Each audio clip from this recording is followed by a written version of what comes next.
அஸ்ஸலாமு அலைக்கும் வரஹ்மத்துல்லாஹி வபரகாத்துஹு. அல்ஹம்துலில்லாஹ் நஹ்மதுஹு வ நஸ்தஈனுஹு வ நஸ்தக்ஃபிருஹு வ நஊது பில்லாஹி மின் ஷுரூரி அன்ஃபுஸினா வ மின் ஸய்யிஆத்தி அமாலினா. மன் யஹ்திஹில்லாஹு ஃபலா முதில்ல லஹு வ மன் யுضلில்ஹு ஃபலா ஹாதிய லஹு. வ அஷ்ஹது அன் லா இலாஹா இல்லல்லாஹு வஹ்தஹு லா ஷரீக லஹு வ அஷ்ஹது அன்ன முஹம்மதன் அப்துஹு வ ரசூலுஹு. அம்மா பஅத். கண்ணியத்திற்குரிய எல்லாம் வல்ல அல்லாஹ்வின் நல்லடியார்களே,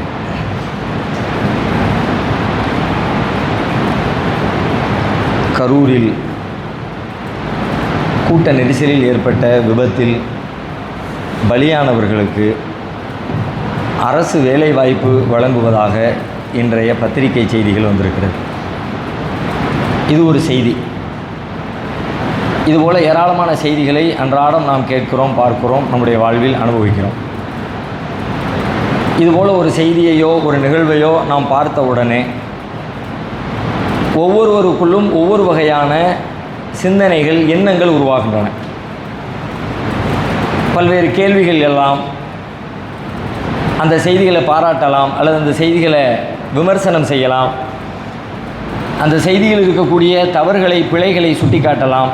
பல மாதிரியான எண்ணங்கள் அதுக்கு பின்னாடி நமக்கு ஏற்படும். உதாரணமாக இந்த செய்தியை கேட்ட உடனே பரவாயில்ல, விபத்தில் இறந்தவங்களுக்கு ஏதோ 5 லட்சம் 10 லட்சம் கொடுத்தோம் அப்படிங்கிறதோடு விட்டுறாமல் அவர்களுடைய வாழ்க்கைக்கு தேவையான ஒரு தொடர் பாதுகாப்பை ஏற்படுத்துகிற வகையில் வேலை வாய்ப்பை கொடுக்கறது ரொம்ப பாராட்ட தகுந்த அம்சம் அப்படின்னு சில பேருக்கு ஒரு எண்ணம் தோணலாம். வேறு சிலருக்கு இன்றைக்கி கூட்ட நெரிசலில் இத்தனை பேர் செத்து போயிட்டாங்க, இவங்களுக்கு வேலை வாய்ப்பு கொடுத்தா இது மாதிரி எத்தனை விபத்து நாட்டுக்குள்ளே ஏற்படுகிறது.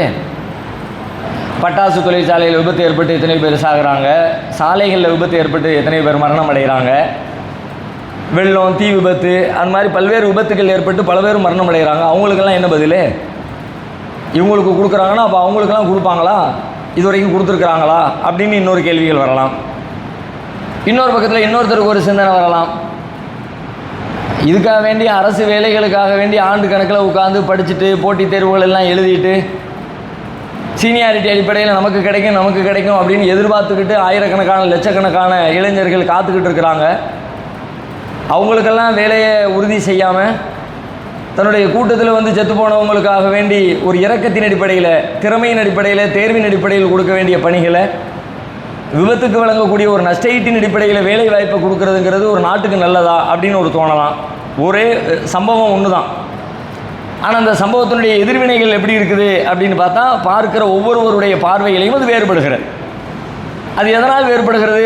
ஒவ்வொருத்தர் பிறந்த சூழல், அவர் வாழுகிற சூழல், அவருடைய பெற்றோருடைய மனநிலை, அவருடைய நண்பர்கள், அவர் கேட்ட சொற்பொழிவுகள், அவர் படித்த புத்தகங்கள், இது எல்லாமும் சேர்ந்து தான் இந்த எண்ணங்களை உண்டாக்குகிறது.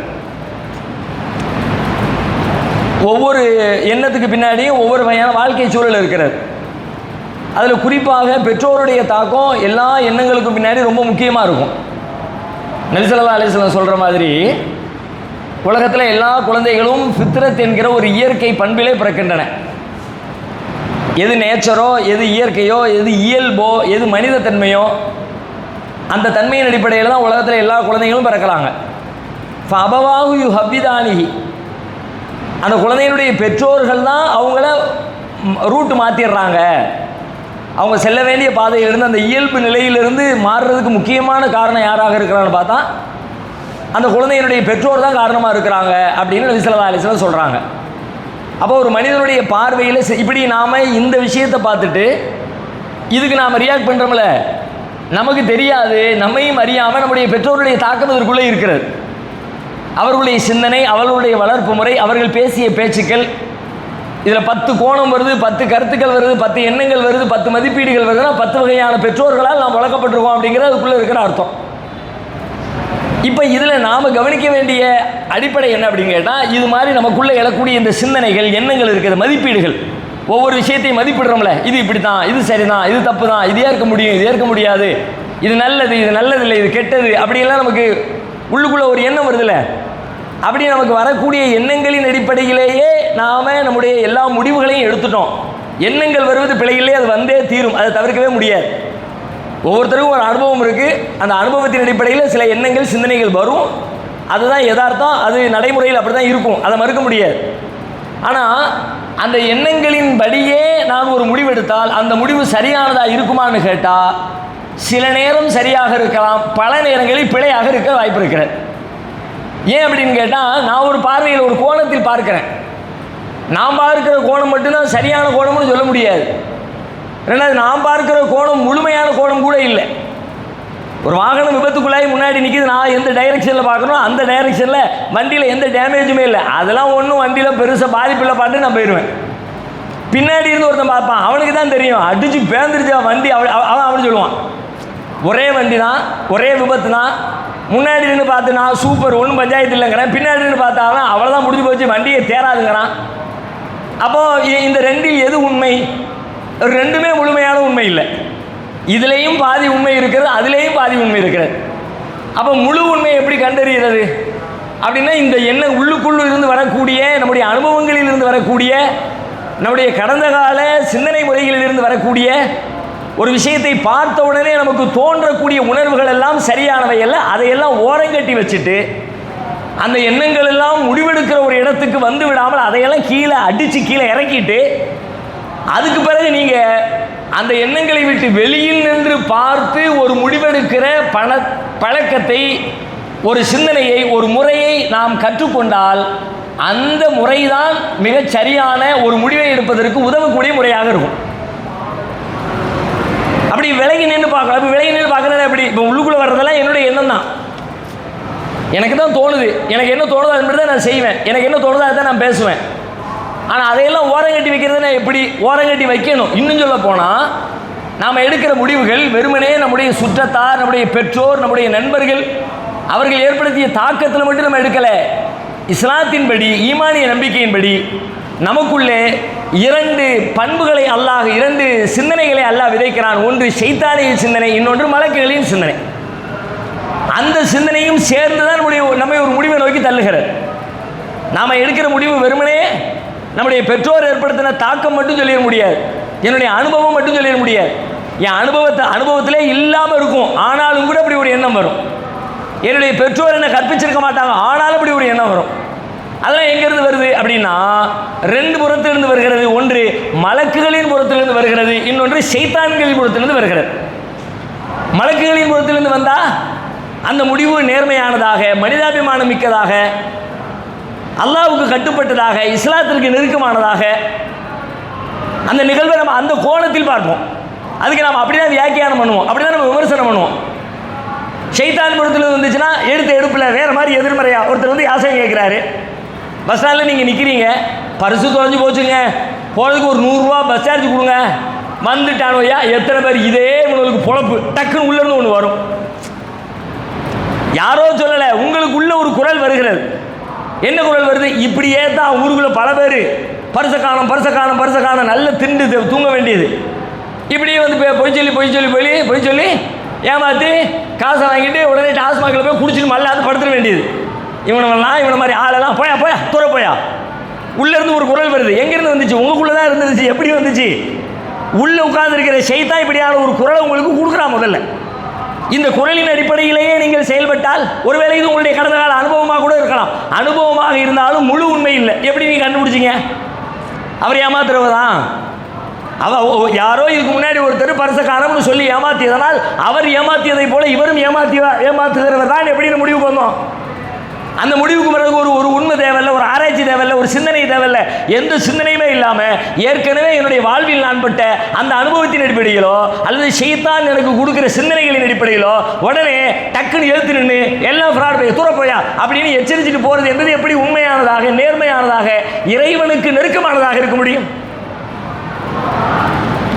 அல்லது சில நேரங்கள் எப்படி வரும், ஆளை பார்த்தா டிப்டாப்பாக இருக்காரு, அப்படியெல்லாம் ஒன்றும் பிச்சை எடுக்கிற மாதிரியா இருக்குது அப்படின்னு தோணும். மலைக்கு வந்துட்டாருன்னு நினைப்போம், பின்னாடியே ஷைத்தான் திரும்ப வருவான். இப்படியே நினச்சி நீ கொடுக்க ஆரம்பித்தா என்னத்துக்காகும்? ஊரில் எல்லாத்துக்கும் நீ கொடுத்துட முடியுமா? மலைக்கு லைட்டாக வருவார், பின்னாடி ஷைத்தான் திரும்ப வருவான். சரிப்பா, அவர் பார்த்தா அப்படி இருக்காரு, நீ தான் கொடுக்கணும், என்ன இருக்குது, நீனே கஷ்டத்தில் இருக்க, உனக்கே கொஞ்சம் தான் இருக்குது, இப்படியே கொடுத்துட்டா மோகாசெல்லாம் காலியாக போயிடுச்சுன்னா நீ அடுத்தால கையேந்திர மாதிரி ஆயிரும். அதனால் இப்போ வேணாம், வேறு யார்ட்டையும் அவர் பார்த்துக்கிட்டோம். எப்படியோ இது யாரும் கொடுக்குற உணர்வு? இந்த எண்ணமும் இந்த சிந்தனை எங்கிருந்து வருகிறது? உள்ளிருந்து உங்களுக்குள்ளே ஒரு குரல் வருகிறது. ஆனால் அந்த குரலை கட்டுப்படுத்துகிற, அந்த குரலை அடித்து ஒடுக்குகிற, அந்த குரலை ஒதுக்கி வைத்துவிட்டு நடுநிலையாக நின்று அல்லாஹ்வின் பார்வையில், மார்க்கத்தின் பார்வையில், உண்மையின் பார்வையில், நியாயத்தின் பார்வையில் இங்கே நான் என்ன முடிவெடுப்பது என்பதை கற்றுக்கொள்வது என்பது ரொம்ப பெரிய சவால். திருமறை குர்ஆன் இந்த கற்பித்தலை தான் நமக்கு கற்றுத் தருகிறது. இந்த விஷயங்களை தான் நம்ம ஒவ்வொரு விஷயத்தையும் எப்படி பார்க்கணும், ஒவ்வொரு விஷயத்தையும் எப்படி அணுகணும், நம்முடைய பார்வைகளை, நம்முடைய சிந்தனைகளை கூர்மைப்படுத்துவது, அதை சீர் செய்வது குர்ஆனுடைய மிக முக்கியமான பணி. நாம் நினைச்சுக்கிட்ட மாதிரி குர்ஆன் வெறுமனே தொழுகை வைக்கிறது, நோன்பு வைக்கிறது, தர்மம் கொடுக்கிறது, இந்த மாதிரி நாம் பேசிக்கொண்டிருக்கிற கருத்து வேறுபாடான மசாயில்களை கற்றுத்தருவது, அது எல்லாமே வேறு நோக்கத்துக்கு வந்துச்சு. உங்களை சிந்தனையை சீர்படுத்துறது தான் அதனுடைய பிரதான நோக்கம். அதுக்கு துணை செய்வதற்கு தான் தொழுகை, அதற்கு ஒத்துழைப்பு செய்வதற்கு தான் நோன்பு, அதை தயார்படுத்துவதற்கு தான் ஹஜ்ஜு. நாம் நினைச்சுக்கிட்ட மாதிரி ஒரு தனி வழிபாடு கிடையாது. என்னுடைய சிந்தனையை சீர்படுத்துவதற்கு பல செய்திகளை, பல சட்டங்களை, பல வழிமுறைகளை அல்லாஹ் சொல்கிறான். அந்த வழிமுறைகளை எனக்கு ஒரு சைடு சப்போர்ட் வேணும். அதுக்காகத்தான் தொழுகை, நோன்பு, ஜகாத்து, ஹஜ்ஜு எல்லாம். இப்போ நாம் நம்முடைய வாழ்க்கையில் நம்முடைய சமூக உறவுகள் சீரழிஞ்சு போனதின் பின்னணி என்ன தெரியுமா? உள்ளுக்குள்ளே இருந்து எழக்கூடிய எண்ணங்களுக்கு உடனே முக்கியத்துவம் கொடுத்து சரித்தவர்கள் ஆராய்ச்சி செய்யாமல் அந்த எண்ணங்களை அடக்கி ஒடுக்கிட்டு அந்த பிரச்சனைகளுடைய வெளியிலிருந்து சிந்திச்சு பார்க்காம தோன்றிய எண்ணத்தின்படியே பேசுவது, தோன்றிய எண்ணத்தின்படியே செயல்படுவது, சமூக உறவுகள் எல்லாம் சிக்கலாக போனது அதில் தான் இருக்குது. பையன் வந்து அத்தாட்ட கேட்குறான், ஏதா எல்லாரும் டூர் போகிறாங்க, நானும் டூருக்கு போகிறேன், எனக்கு ஒரு 1000 ரூபா கொடுங்க. அதை சொல்லி முடிக்கிறதுக்குள்ளேயே அத்தாவுடைய மைண்டில் ஒருத்தர் வந்துடுவான். காசோட அருமை தெரியுதா இவனுக்கு? 1000 ரூபாய் கேட்கணும், சும்மா வருது 1000 ரூபா. பேசலை, அத்தா இன்னும் பதில் சொல்லலை, தந்தை இன்னும் மகனுக்கு ஆன்சர் பண்ணலை. ஆனால் தந்தையுடைய உள்ளத்தில் என்ன என்ன உணர்வு வருது மகனை பற்றி? பணத்தோடைய அருமையே தெரியல. கஷ்டப்பட்டு உழைச்சா தானே தெரியும். இவனுக்கு ஃப்ரெண்ட்ஸ், இவன் கூட்டாளி மாதிரிலாம் மோசம்பா. முதல்ல அவங்கள பார்க்கணும். அந்த பையனுக்கு இப்போ ஒழுங்காக தான் இருந்தான். அந்த தெற்கு தெரு, அந்த மூசா பையன், இந்த வடக்கு தெரு, இந்த ஈசா பையன், இவனை கூட எல்லாம் சேர்ந்து அவனும் ஊர் சுற்றுறானா, அவன் அப்போ மாதிரி சேர்த்து வச்சிருக்கேன். நம்மளே சோத்துக்கு லாட்டி அடிச்சுக்கிட்டு இருக்கோம், இவன் வந்து நிற்கிறானே.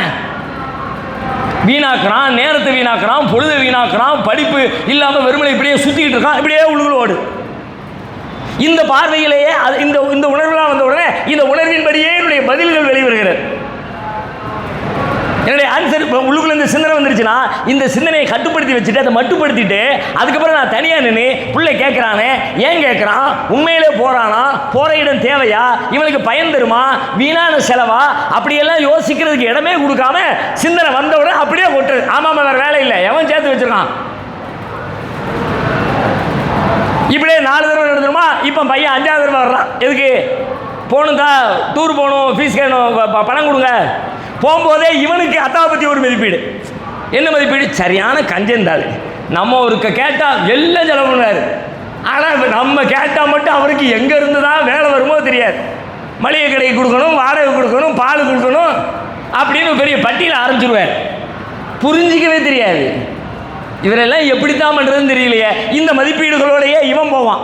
இப்போ இந்த 2 பேருடைய உடல் மொழி இருக்குது பார்த்தீங்களா, அத்தனை ஆக்ரோஷமாக வெளியில் தெரியாது. 2 பேர் பார்த்தா பவ்யமாக நிற்கிற மாதிரி இருப்பாங்க, பேச்சை பார்த்தா நல்ல போல பேசுகிற மாதிரி இருக்கும். ஆனால் அவர்களிடமிருந்து வெளிப்படக்கூடிய அந்த உடல் மொழி இருக்கு பாருங்க, கண் பார்வை இருக்கு பாருங்க, தோளின் அசைவுகள் இருக்கு பாருங்க, 2 பேருக்கும் ஒரு செய்தியை கடத்தும். இந்த செய்தி உனக்கு பிடிக்கல அப்படின்னு அவனுக்கு கடத்தும், எங்கள் அப்பா இருக்கிற முறை எனக்கு பிடிக்கலன்னு இவனுக்கு கடத்தும். நம்முடைய கண்கள் பார்க்கிற பார்வை அப்படி திரும்பி வர்றதுக்குள்ள ஒரு 100-200 உணர்வுகளை புரிந்து கொள்ளணும். பேச வேண்டிய அவசியமே இல்லை. இப்போ நாம் இங்கே உட்கார்ந்து இருக்கிற தருணத்தில் ஒரு ஆள் வேகமாக உள்ள வரட்டும், வேகமாக உள்ள வரட்டும், நீங்கள் அவர் பாருங்க, அவர் எதுவும் பேச வேண்டாம். அவரை பற்றி உங்களுடைய உள்ளத்தில் மதிப்பீடு வருதா இல்லையான்னு செக் பண்ணுங்க. வேகமாக உள்ள வந்துடட்டும், முன்னாடி வந்து நின்றுட்டோம், இடம் இருக்குது, இங்கே முன்னாடி வந்து நின்றுட்டோம், நீங்கள் 2 பேர் இருக்கிறீங்க, அங்கே இடம் காலியாக இருக்குது, உங்களை கிராஸ் பண்ணி இங்கே வந்து நின்றுட்டோம். 10 பேர் கருத்து கேட்டோம்னா 10 மதிப்பீடுகள் இருக்கும் அவரை பற்றி. அவர் என்னப்போ பேசுகிறார்? ஒன்றும் பேசலை, ஆனால் இருக்கும். நம்மலாம் உட்காந்துருக்கோம், இவர் தான் முன்னாடி நன்மையை தேடி போகிறாராம் முதல் சப்புக்கு. ஒருத்தருக்கு அப்படி தோணும், இல்லை லேட்டாக வர வேண்டியது. ஆரம்பிக்கும் போதே வந்தால் என்னவா, அங்கே வெட்டியாக முடிக்காரு பக்கத்தில் இந்த கடையில் சும்மா விசிறி ஓடி வீசிட்டு உட்காந்துட்டு வாங்கலாம் சொல்லி தொழுதல் அந்த நேரத்தில் வருவார். இவருக்காண்டி மற்றவங்களாம் வெயிட் பண்ணிக்கிட்டு இருக்கணும். இவர் லாஸ்ட்டில் வந்து சேருவார். ஒருத்தருக்கு மதிப்பீடு. இந்த மதிப்பீடுகள் எல்லாம் அங்கிருந்து வந்தாரு. அந்த உடல் மொழி பல்வேறு செய்திகளை சொல்லும். ஒரு காட்டா சில பேர் இருக்கணும், அவன் நடக்கிறவன் போறதையும் பாரு. ஒரு பள்ளியாசிரியர் வர மாதிரி இருக்கான். அவருடைய ஆடையை பார்த்தோன்னா அதில் ஒரு மதிப்பீடு, அவருடைய நடையை பார்த்தோன்னா அதில் ஒரு மதிப்பீடு, அவருடைய பார்வை பார்த்தா அதில் ஒரு மதிப்பீடு அப்படின்னு பாரு. வந்துட்டு பாரு என்ன சொல்லியிருப்பார், பேசக்கூடாத, அதனால ஒரு சும்மா ஒரு சவுண்டு கொடுப்பேன், கொஞ்சம் தள்ளி அப்படின்றதுக்காண்டு அப்படின்னு இருப்பார். இவனுக்கு என்ன தெரியும், கணக்கிறது பேர் கணப்பு. இந்த மதிப்பீடுகளோடு நாம் அவர்களை அணுகுகிற பொழுது நம்முடைய உடல் மொழி மாறும். உடல் மொழி மாறுகிற பொழுது ரெண்டு பேருக்கும் இடையில் உறவு முடிஞ்சிச்சு. நம்ம நினைச்சுக்கிட்டு இருக்க மாதிரி அது பீஸ்ஃபுல்லாக சமாதானமாக இருக்காது. இதுதான் அல்லாஹ் சொல்றான்.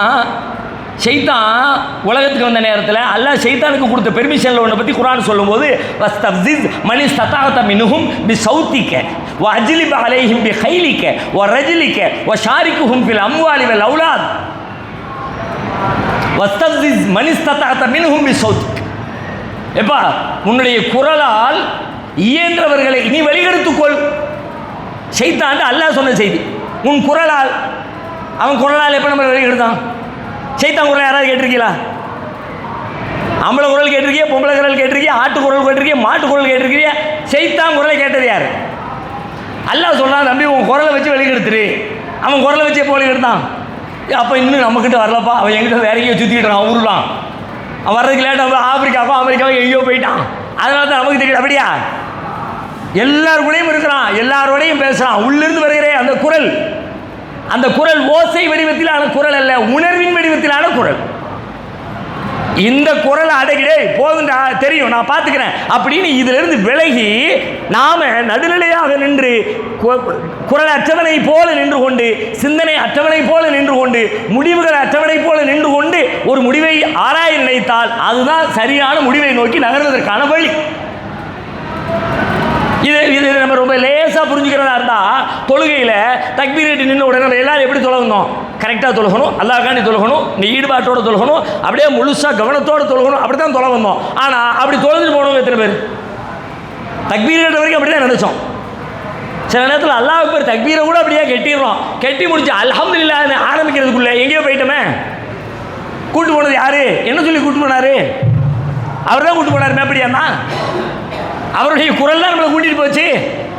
நம்ம எங்கேயோ சுத்த ஆரம்பிச்சிட்டோம், நமக்கே தெரியல. பார்த்தீங்களா? நம்ம நினச்சிக்கிட்டோம், நம்ம தான் அப்படி நினச்சிட்டோம், நம்ம தான் அப்படி திங்க் பண்ணிட்டோம், நம்ம தான் அப்படி யோசிச்சிட்டோம். ஷைத்தான் அப்படி நம்மளே யோசிக்க வைக்கிறான். அதுக்கு தான் ஒரு பழக்கம். என்ன பழக்கம்? தொழுகையில் அப்படி வருவான்ப்பா, சில நேரத்தில் நீனும் போயிடுவேன், உடனே ஷட்டப் நீ தூரப்போ அப்படின்னு சொல்லிவிட்டு மீண்டும் தொழுகைக்குள்ளவான். மாலிக் யௌமித்தீன் சொல்லும்போது வெளியே கூட்டு போயிடுவான். சிராத்தல்லதீன நாம் ஓதுறதுக்குள்ள திரும்ப கவனமாக நின்று அவன் சத்தத்தை ஒதுக்கிட்டு ஓன் சத்தத்தை கூட்டு.